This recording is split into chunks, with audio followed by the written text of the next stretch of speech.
Good morning, guys. I hope most of you guys attended the session last night, and if you weren't able to attend, no worries. We'll have the recording up. We should have it up soon today, right? Because we started working on the output last night. Sometimes the rendering and all that just takes a little while, right? Because the file is really large, and I have to send it over, and then they send it back and whatnot, right? Um, so today we have a few things to cover. Number one, a lot of the major stocks, right, or the major indices, they're putting in a sort of a bearish pattern, right? The pattern basically is putting in. Many of you probably have never traded this market, right? Even if you've been trading for the last 1, 2 years, or 3 years, because unless you've been trading before 2015, you may have traded this market when the market consolidates and goes sideways. What happens then is many stocks get screwed and some hold and some keep going down while the market may still hold in a certain range, right? And it just becomes very tough and hard to trade. And if you're not a disciplined trader, if you're not going with the right position sizing, you will get screwed by the market, right? Because every day there's something new going on. All right. Have to be very, very disciplined trading this market. So I hope you guys pay a lot of attention and be careful who you listen to. I repeat one more time: be careful who you listen to on FinTwit or in another group, whatever.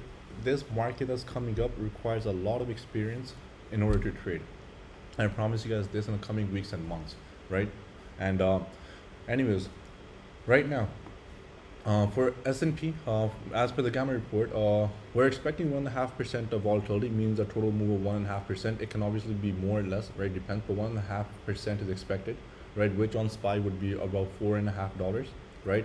And on SPX, we have 4,700 and 4663 as our first resistances, and then we have support at 4650 and 4600.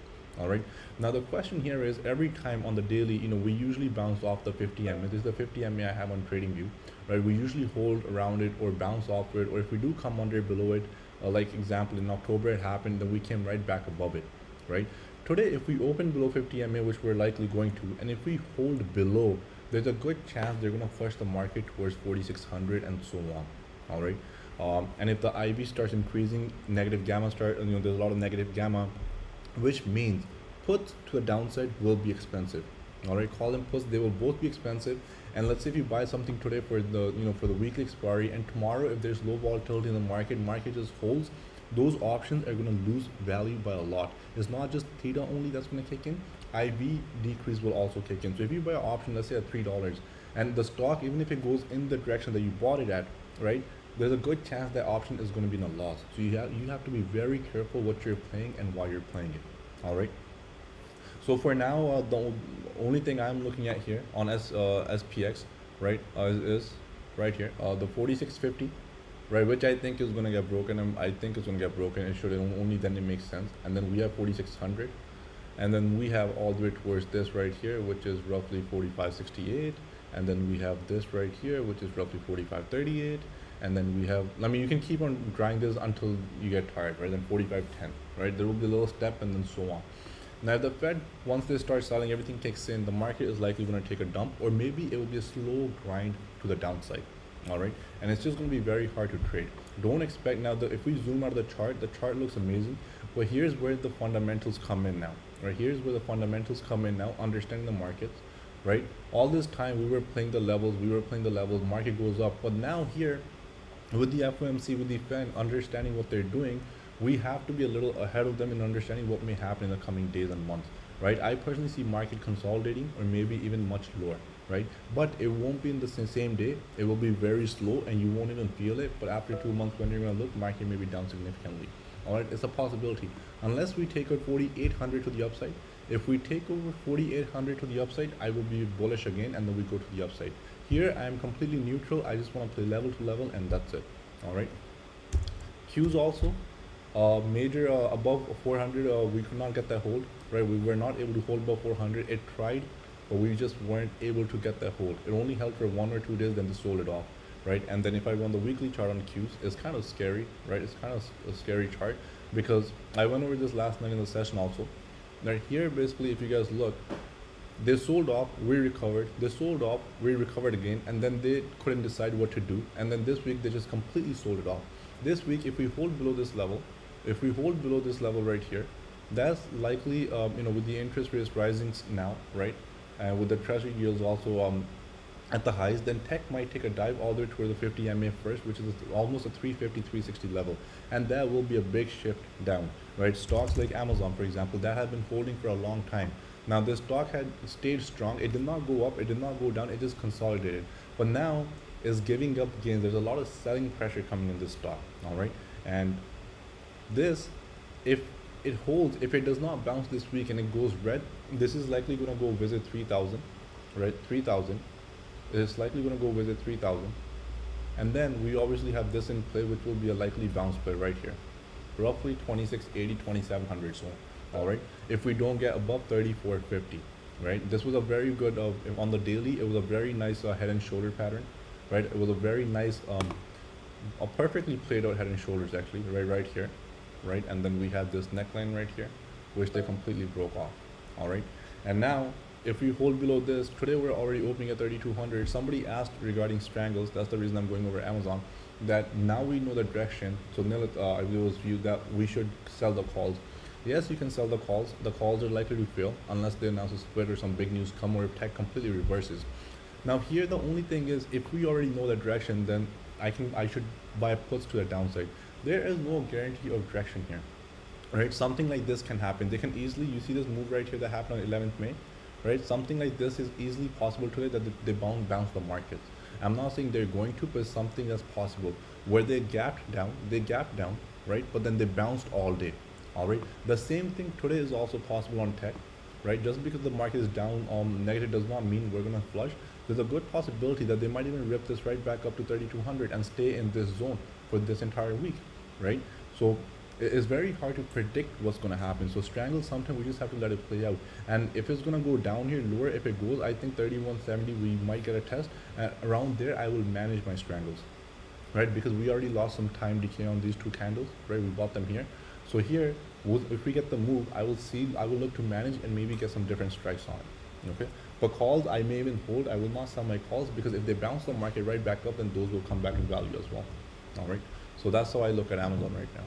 So I don't know what's going to happen here. I don't know what direction it's going to go, right?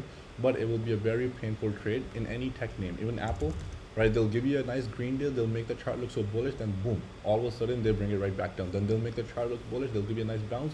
They'll create this pattern for you because they know every trader that looks for all these patterns, and boom, down again it goes, all right? So it's very tricky to trade these markets right now. Tesla, the trade that I want to go over. Tesla, guys, it ran a lot, gave up gains, had a nice little squeeze, and then gave up gains again here. Now, under $1,000, under these averages, this stock represents death, all right? This stock represents death. This is a very copy pattern here. If we stay under 1,000, this stock is likely to go hit the 50 MA once again, which is roughly $800, $700 level, all right, around here. So be careful if you're long these stocks. There's zero reason to be long stocks like Apple, Tesla, Amazon right now. I mean, unless you're doing it for the next 5 years, that's a different story. But if you're playing options, there's zero reason to play them unless you're playing with a nice little stop loss. But Tesla, if it stays under 1,000, they're gonna sell this thing more all the way towards this level right here. This is first level right here, and then we have all the way towards the 50 MA wherever this will be at that time, which is roughly 800 level, I think.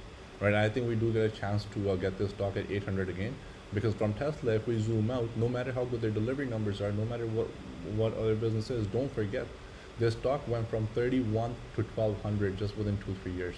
Don't forget, Tesla went from $30, $60, $70 all the way towards 1,200 plus, already with the splits and everything, okay? So there's a good possibility that the stock can easily come down. The best example I can give you guys is Apple a few years ago when I was trading it. Here, so back here, right here. You see this pattern right here? Pretend like this is Tesla right now. Right? Nice little breakout from $1 even here. And what happened in the coming year? Apple sold off. It sold off for many, many months. It sold off for almost 3 years, 2 years. Okay, I still remember this. Okay, I was young at that time. I was trading. Apple went from $21 all the way to where? $12. That's when all the iPods were coming out. That's when the iPhone sales were hot. Everything, the numbers were coming out, and people just kept expecting delivery numbers are coming in. This is coming in. But when the market sells out, they don't give a shit about any of that stuff, and they brought it right back down. And that's exactly pattern which I see in Tesla right now happening. All right, that's what I see in Tesla right now. It's a very strong stock. It's great. I love Tesla. I also want to go long sometime in the future, but just not right now because it's already gone up a lot. So they can sell Tesla off all the way towards 800, even 600, and then slowly bring it back up in 2023, 2024, and then we get a nice little breakout again. Right? Tesla, I mean, a lot of people think it's just going to keep on going up. Ask yourself, is that reality? Right? So these things you guys need to understand.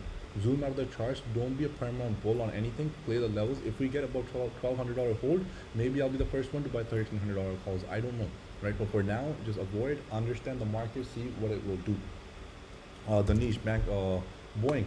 Boeing was a very strong chart last week. It was a very strong chart, right? They flushed people out here, right, a little bit, and then boom, it went right back up. On Boeing, it's simple. 215 is a must hold. 215 is a must hold. Must hold plus news. All right, if we have this, we have some positivity, then Boeing can probably see first level of 220. Boeing is a stock that you can trade level to level right now, a very nice support and resistance pattern. Our first resistance is the 50 MA, obviously, which is roughly 225, and then which also happens to the resistance here above 225. Then we have all the way towards 230. They're basically $5 increments on Boeing, to put it that way, right? So, but 215 is must. If we keep holding 215, I think this stock can see higher, and we might see a 225 and 230 and so on. All right, but 215 is a must hold. All right, and Boeing has some news circulating, which they come up with all these their jet max, whatever. And if we get some positive news, anything like that, they can buy Boeing. All right, then we have a Goldman Sachs. Banks are strong. XLF is continuing holding strong, and Goldman Sachs. The only thing is, it's stuck in this rectangle on the weekly, and we have some selling pressure above 400. If Goldman Sachs can continue holding above 400, if I go on the daily here, if it can continue holding above the $400 level, like we caught this move when the FMC minutes were going to come in before that. We just need a $400 hold solid in this range right here. The reason being is this range right here, because short term there's a possibility banks might face some challenges, right? And then it breaks out, because XLF, if we look at it, it broke out and we're nice pre-market. I like XLF. It's a very bullish chart, but if this sell this off here, bring it down here, then S&P is going to take a hit also, right? They might sell financials off for 1-2 weeks. It's a possibility, right? Which is going to further add more weakness to S&P and the overall market, and they're probably going to flush them. That will be an excuse to flush the market, right? And then banks might even recover after, and then while S&P bounces a little bit, okay? So XLF right now is breaking out. It looks great. It just has to hold above Friday's highs, which is the closing price, which is 41.17. So about $41 and above, if it can continue holding, we likely see financials higher. Bank of America is the one that's going to benefit the most from the high interest rates. If you go in their business model, their revenues, Bank of America usually more preferred. So, and it just looks great, right? So Bank of America above, I think this can continue going up as long as financial sector overall is strong, and we do have some gap fill to the downside. But don't get caught here if they do sell this off. All right, let the premium settle here, because Bank of America already made a big move from almost 43 to 49 within less than 3 weeks. All right, so that's a big move. So it's probably going to digest for some time. Let the premiums come down, and if we see an uptrend, then we'll play this again. All right. And then we have Baidu is holding strong in this market. One thing that I think may happen, it's a possibility, while we get some weakness in the Nasdaq market here, the American stocks, some Chinese names, they might take them up slowly without us even knowing. After 3 months, we'll look, Baidu may be trading at 200, 220, just a very slow move up, and we won't even know, right? But again, the levels have to be held. On Baidu, is simple. I think is 156, 157 is having trouble at. So 156, 157, it needs to get through, all right? And above this, we obviously have 163, I believe, is the next level, if I remember from Friday. Yeah, 163, and we have the gap fill here, and then obviously all the way towards 175.